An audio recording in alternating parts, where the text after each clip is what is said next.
தோல்வி ஏற்பட்டதிலிருந்து மிகுந்த மன உளைச்சல், பல விதமான உளறல்களை அவர் செய்து வருகிறார். அது ஒண்ணு. இப்ப அவர் விடுதலை சிறுத்தைகளை, இடதுசாரிகளை அவர் தாக்குதல் நடத்துவதன் மூலமாக திமுக என்கின்ற அந்த பேரியக்கத்தை பாஜகவோடு அல்லது பாஜக பாதையில் அவர் இழுத்து செல்கிறாரோ என்கின்ற ஐயம் எனக்கு எழுகின்றது.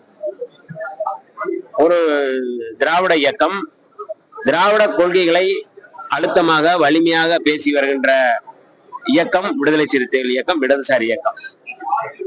இந்த திராவிட கொள்கையை ஏற்றுக்கொண்டு புரட்சியாளர் அம்பேத்கர், தந்தை பெரியார் அவருடைய கொள்கையோடு செயல்பட்டு கொண்டிருக்கின்ற விடுதலை சிறுத்தைகளை அவர் விமர்சிப்பதன் மூலமாக அல்லது விடுதலை சிறுத்தைகள் மீது அவதூறு கொட்டுவதன் மூலமாக அவர் என்ன சொல்ல வருகிறார், அதை நம்ம கேட்கிறோம். அப்ப விடுதலை சிறுத்தைகளையும் இடதுசாரிகளையும் அவர் விமர்சிப்பதன் மூலமாக அவர் பாஜக பக்கம் இழுத்து போவதற்கு, திமுக இழுத்து போவதற்கு முயற்சிக்கிறாரா என்கின்ற ஐயம் எழுகின்றது. அந்த பின்னணியில் தான் அவர் எங்களை விமர்சனம் செய்கிறாரே ஒழிய வேற காரணம் இருப்பதாக நான் தெரியவில்லை. இல்ல, ஒரு முதல்வர் தமிழ்நாட்டுக்கான முதல்வர், தமிழ்நாட்டு மக்களுக்கான முதல்வர், எல்லோருக்குமான முதல்வர், எல்லா கட்சிகளுக்கும் அவர் நெருக்கமா தான் இருப்பார். அது தவறு இல்லையே.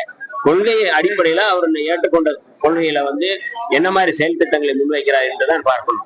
ஆக மாண்புமிகு முதல்வர் அவர்கள், ஜோசப் விஜய் அவர்கள் மிகுந்த தெளிவோடு இடதுசாரி கொள்கையோடு இடதுசாரி கட்சிகளை முன்வைத்து அவர் இங்க ஆட்சி நடத்துகிறார்.